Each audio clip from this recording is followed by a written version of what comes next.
Okay, welcome back to the channel. Today we're going to be talking about the 7 levels of consciousness, and we're going to be focusing on just level 1 and level 2 in this video. Now we are going to be going through the book, The Gentle Ascent, 7 levels of consciousness and inner peace. So if you want to skip ahead, you can grab the book and read through whatever levels you like. That book is available on the Gnostic Compass website you can see before you. Now, with the 7 levels of consciousness, I like to apply a bit of logic to this stuff, and I think you should apply logic to everything you do, and that may sound silly to a lot of people, but it's forgotten by many as well. To help explain some of the different levels, I look at things like Freud's explanation for ego, Maslow's hierarchy of needs, and some text from Jung and how he describes different things, and different psychologists over the years who have really dug deep into these areas. So we're going to talk about level 1 in consciousness, the first level of consciousness. That's survival mode. And that's where a lot of people in the world are, unfortunately. They're stuck between level 1 and level 2. And there's nothing you can do about it either. So if you find it, some of your friends or a lot of your friends are still in level 1 and level 2 of consciousness, do not try to convince them otherwise. Do not try to drag them up to level 3, 4, 5, wherever you are, because they're going to resent you for it. Anything when it comes to the 7 levels of consciousness, or anything in the Gnostic teachings, you cannot in any way, shape or form try to preach this onto someone else if they're not ready to hear it. If you try to drill this into people and say, no, this is what reality is, this is what's really going on, they are going to resent you for it, think you're a whack job, organise you free accommodation in a padded cell with a nice warm jumper. If they're not ready to hear, they're not ready to hear. And there is a famous saying from a very famous person, those with ears to hear will hear, those with eyes to see will see. Didn't end well for that person, he ended up getting pinned to a cross, but he's got some very good sayings, and we're going to go through those in this channel as well. Those with ears to hear will hear. You need to remember that when we're looking at Gnostic teachings, in particular, the 7 levels of consciousness. If someone is not ready internally to make this journey or even start this journey, they are not going to hear. If you're trying to force this on your friends because you're excited about it, you want to share it with the world, right? You can't unless people are ready for it. So that's why these videos are there. Those that are ready for it, they'll click on the video and watch it. Those aren't ready for it, probably going to put negative comments in there and say you're a whack job, and that's fine. People need to vent. People are at different levels. They can say whatever they like. Shouldn't affect you at the end of the day, really, should it? So don't try to convince your friends to get out of that level into the same level you're at. It's just not going to work. So that's probably one of the core things. Don't try to teach this to people who are not ready to learn. It's an internal journey. First, they're ready for this internally, then they are ready to start reading this content and start their own path. So survival mode, level 1, this is really where there's a lot of fear and anxiety, right? So when we're looking at Freud's ego, id-ego, so we've got id-ego, ego, and superego, and we're going to talk about those as we progress through the different levels.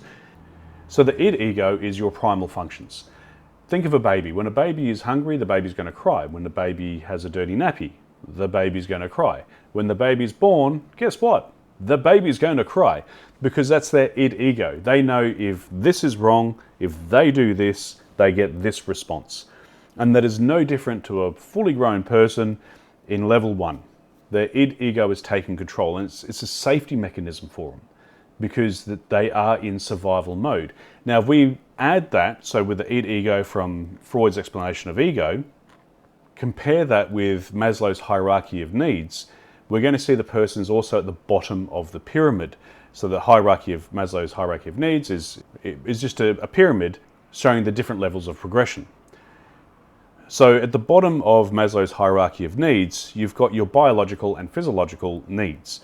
So that's when we're looking at things like food is a basic need that you're going to need, shelter and sleep, just very basic core needs for a human to survive. That's where their needs are at, because that's what they're struggling to maintain. And in this modern world, it's not hard to understand. I mean, if you're just a single person or in a relationship and there's only one income, I don't know in Australia how anyone would be paying rent off of one income, because the average income for an Australian citizen is about what they're paying per week in rent. So you can understand why someone would be in an id-ego survival mode, along with at the bottom of the chart of Maslow's hierarchy of needs.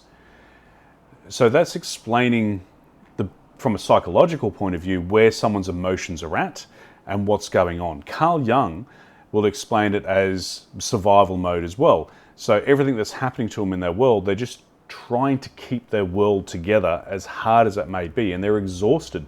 They're stressed because there's so much uncertainty going on around them. So they react fast using their id-ego. This happens, do this. It's a quick fix. It may be a band-aid fix, but they're not thinking about tomorrow. They're thinking about, what can I do now to have my head on a pillow? What can I do now? Roof overhead, food and stomach. They're not even getting an opportunity to think about what's going on tomorrow. So that's level one. It's very guarded, a lot of anxiety, a lot of fear. There's no thinking of the future, and there's probably not too much thinking of the past either. They're so anxious about how they're going to eat, where they're going to sleep. They'll be stuck in a rut where it's just working back, working back, working back. That is it. Nothing's changing, and things are always going wrong for them. Flat tire on the way to work. They're stressing that they're going to lose their job, how they're going to pay for that flat tire because they've only got enough money to cover the bills. What are they not going to eat for the day or for the week to pay for that tire? A lot of anxiety, a lot of stress. Easier way to explain level one, they're living on autopilot. They're reacting quickly, then regretting it later because they might have applied a quick fix, but that quick fix is probably going to harm them sometime in the future as well. They're just feeling tense and guarded. That's why they've got these knee-jerk reactions. They're tired even after rest because they're just so worn out emotionally with what's going on in their life. They're feeling numb, they shut down, they disconnect. That's really level one. If someone is in level one that's watching this, really to help yourself regain some sanity within level one, and I'm not talking about progressing to any other levels, just to give yourself a moment of sanity, stop what you're doing. Just completely stop what you're doing and go back to the basics. And this may sound stupid, but just breathe in. Breathe in, breathe out, let your shoulders drop, just let everything go. Name 5 things around you. It could be the ceiling, the fan, the light, the door handle, the air conditioner, the TV, your desk, whatever's in front of you. Just name 5 things because that's where you are right now. That's all you really need to do. Stop, take a breath, let your shoulders down, let it all out. Name 5 things in front of you. It doesn't get any easier than that. That's resetting your brain and letting it know this is where you are. That's safety, okay? Unless you're sitting on a battlefield right now, probably not a good time to be doing this, but if you're sat at home, it's okay to feel safe for a couple of seconds. Breathe in, breathe out, let your shoulders down, name 5 things in front of you. That's probably the easiest thing for you to do. If you can do that and it's starting to feel a little bit better, well then just for 20 seconds, pay attention to what's going on around you. Sit outside, watch some ants crawling on the ground and get lost in what's going on in their world. Is an ant having a fight with a bug or whatever the case may be. Just spend 20 seconds, 30 seconds outside just watching something that's happening in nature. If that's starting to work for you, you then need to start looking at the distractions you have in your life. So if your anxiety is coming from all the social media that's on your mobile phone, turn off the notifications on your phone. Have the ringtone on there, but ignore the notifications, okay? Unless you need those notifications for work, turn it off. Don't look at social media. Put your phone away for an hour. If you're not on call for work and you don't need your phone for an hour, put it away for an hour. Don't pay attention to it if that's where your anxiety is coming from. For me, it was the media. It was watching mainstream TV, watching the news. That was causing anxiety because they were talking about, because I stopped watching the media during COVID because all I was hearing is all this negativity and you must do this, you must do that, and this strand's come out and all this kind of stuff, and all these items are no longer on the shelves, and then they'll throw in some storms and you've got to give yourself an endless supply of toilet paper for whatever reason that was. All this crazy stuff. And at the end of the day, I thought, well, if the world ends, the world ends. I'm just not going to watch the media because I'm pretty sure I'm going to get notified if the world ends, right? So completely deleting all the apps because we don't have an antenna on our roof. to get free-to-air TV, it was all through the apps. So we just deleted all the mainstream media apps and stopped watching the news. And we got better very quickly because the anxiety just dropped. That was a cause of anxiety in my life, in my wife's life. We removed it. And that allowed us to sort of progress a little bit more, because we were getting pulled back into level 1 state of mind with all that was going on in COVID. All that work we'd done, it just got pulled back into level 1. If you're angry about something, if you're frustrated because there's chores that need to be done, just do one thing. If it's because there's dishes on the sink that need to be washed and it's just eating away at you, but it's overwhelming because there's too many there now, it's been a couple of days, whatever the case may be, wash a cup. Just wash one cup, one plate, one spoon. Done. Walk away. You may feel the urge just to wash them all. Well, then wash them all, that's fine. But just go there with the mindset of washing one. If it's because the rubbish is piling up, you've got too many bins in the house and they're all getting full, just take one bin down. That's it. Just do one thing. One thing, 1 minute, you're done, that's it. And then go to bed half hour early. Half hour earlier than you normally go to bed. And see what happens in the morning. These are the basic things that you can do just to help yourself gain some sanity within level 1. And if that leads to progression to level 2, cool. But don't do it for that reason. Just do it to give yourself a bit of sanity back while you're in level 1 itself. So the symbol I apply, and I tend to apply symbols to the different levels of consciousness. For level 1, I apply the anchor, because you are anchored. You're anchored in the bay and you're too concerned and too full of fear and anxiety to venture out into the deep ocean. You're anchored in the bay because that's your safety net. And everything you know, everything you've been raised with, everything you've been taught, that's part of the anchor. That's what's keeping you in place. You're fearful to leave what you know. Transitioning into level 2 or moving towards level 2, and I don't believe there's any hard line barrier between level 1 and level 2 when you're moving forward into those levels. Moving backwards, yeah, there's a bit of a hard line there, but transitioning from 1 to 2, they're sort of intertwined, and before you know it, you're just at level 2. At level 2, you realize you're safe. Okay, you've secured the roof over the head, the food in the stomach. You're not living day to day. You're not fearful and have anxiety about everything. So moving towards level 2, it's sort of a natural progression, and you're feeling safe. And so you're feeling safe. You've got that safety net there. You're not feeling anxious, and you're not feeling like you're in danger. You're not feeling anxious all the time. That starts to sort of mellow out a little bit, and you start to think about who you are in the world. And this is why in level 2, the symbol I apply to level 2 is the mask. Because you think you know who you are, but you still don't yet. You're seeing the mask, what you're projecting as you. It's not actually you. Bit of a spoiler alert there for you. So in level 2, you're more reliant on your ego. So the id ego is not controlling your life anymore. Your ego is taking over the id ego. So you've got some more stability there. Your personality's evolved a little bit more, and you know what you value. You know what you value, what you hold close to yourself. You'll struggle to make decisions. The issue is, though, your ego becomes fragile, and your vanity can sort of take over at this point as well. So people can get addicted to validation. So ego, pride, vanity, these three things tend to get damaged quite easily. You need to be validated. You become defensive whenever challenged. You feel like it's an attack on you and all you've achieved. And when that happens, life becomes a constant effort for you to prove yourself, protect yourself, and stay on top. So the fear and anxiety you had in level 1 has just been now replaced with trying to prove yourself and protect yourself all the time by trying to be what you're projecting. So while in level 2, your ego is starting to gain some strength, you're moving away from id ego to ego. The id ego is still sort of there. So the id ego is still sort of there. It's present.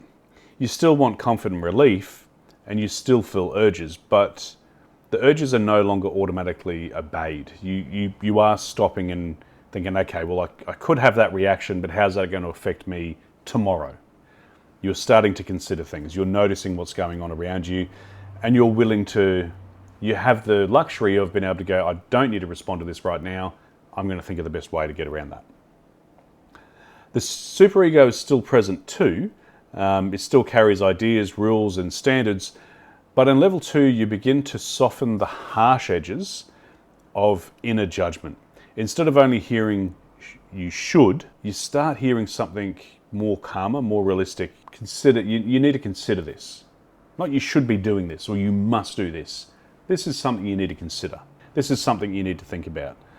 You're able to withstand the tension of an event occurring and not have the immediate reaction. The id ego isn't taking over. You can control that and go, nope, I'm going to consider how I react to this.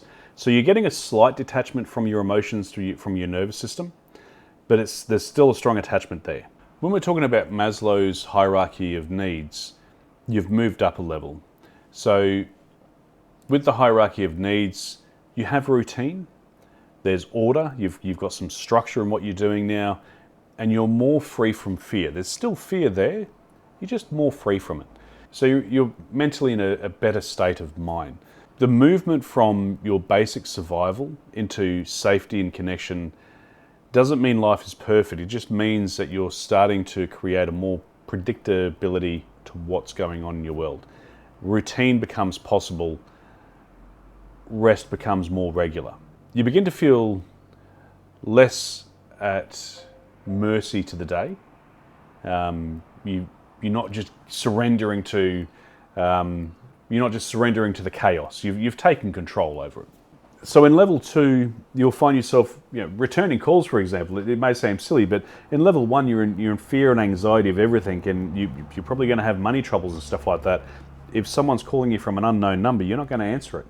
If you've got a missed call from a number you don't know, you're probably not going to call it back because you're worried it's going to be something bad. Whereas in level 2, you're like, you've got more awareness of where you're at, and you'll call that number back. Silly things like that, you're just more comfortable with. You become more connected to the community around you. You're going to grow more internally as your anxiety levels lower. So Carl Jung would explain it where level 1, the unconsciousness, is just running the show. All the old patterns and fears that you have, they're running the show. The habits that you've been growing up with, that's all just happening in the unconsciousness. Level 1, unconsciousness rules. Level 2 is where the unconsciousness starts to become conscious. So it's not a dramatic shift, and it's not a full awakening either. You tend to catch yourself before you lash out. So before the unconsciousness of level 1 sort of just takes over and knee-jerk reactions and stuff like that, at level 2 you're catching those triggers. You're aware of them and you can stop them. You still may have the same reaction sometimes, but at least you've caught it. And then other times you'll realize, no, I'm not going to let fear sort of have that reaction.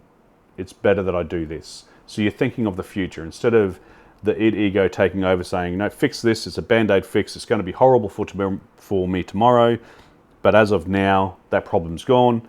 Level 2, you're aware of, okay, this is going to be bad for me tomorrow. Is it better to suffer it now to be good tomorrow, or is there a long-term fix I can apply to this situation? And that's level 2. The unconsciousness starts to become conscious. That's what's starting to happen. In level 2, you also stop fighting yourself and you start to understand the parts of you developed for survival. And because you can now identify and understand those parts, you know their limitations. So you know that, okay, this is just trying to help me survive, but this, adding some logic to what the situation is actually going to help me in the long term. So ego consciousness, you've got a strong desire to be respected. So some of the things that you'll identify as people in level 2, or of yourself, you're in level 2, you'll have a strong desire to be respected. You're motivated to achieve, improve, and win. Your awareness of how others see you. So this is your vanity, this is the mask sort of seeking in there. Sensitivity to criticism and rejection. You're taking it all personal because you believe that is yourself. Pride when you succeed, and shame when you fail, because you believe your successes and failures are you. And you're always comparing, measuring, judging what's going on around you and the people around you, and feeling like you need to earn your place. These are some of the signs of level 2 of consciousness. And this is why the mask definitely applies in this sense, because everything you're feeling, the fact that you're feeling you are your failures and your successes, and that you're being judged by everything, and you're worried about how people see you, tends to make people put a mask on. And that's what needs to be stripped away before you can go any further. Well, that's what needs to be stripped away before you can get to level 4, and it is, and it's slowly stripped away within level 3 to some degree. It probably gets worse in level 3, to be honest with you. And as you start filtering towards level 4, that mask starts to disappear. It'll still be there to some degree, but level 4 is a stage where it's starting to disappear. Level 5, it is gone. It is not coming back. So these are the 2 levels of consciousness we're going to focus on today, just level 1 and level 2. Level 2, you believe you are your successes and your failures, and you're worried that people are judging you. You're aware of people judging you, because people are judging you every day. Doesn't matter what level you're at, people are going to be judging you.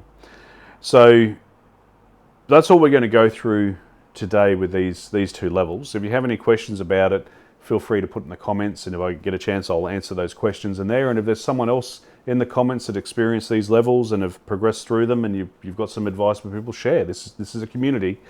Yeah, the next video we're going to go through level 3 and level 4. So people that are venturing out from level 2 into level 3. Level 3 is a trap. People get stuck in level 3 for a while. I was stuck there for a few years, and didn't even know it. Hopefully you enjoyed the video. The website's there for you, Gnostic Compass. The link for it will be in the description, and the Gentle Ascent, that book is there. For those that want to read it, don't buy it if you don't want to. It's there to help people go through those journeys, but we're going to go through the different levels within that book anyway, so if you don't want to buy it, don't buy it. Eventually we'll get through everything that's in that book in a few different videos. As always, take care, and I look forward to seeing you in the next video.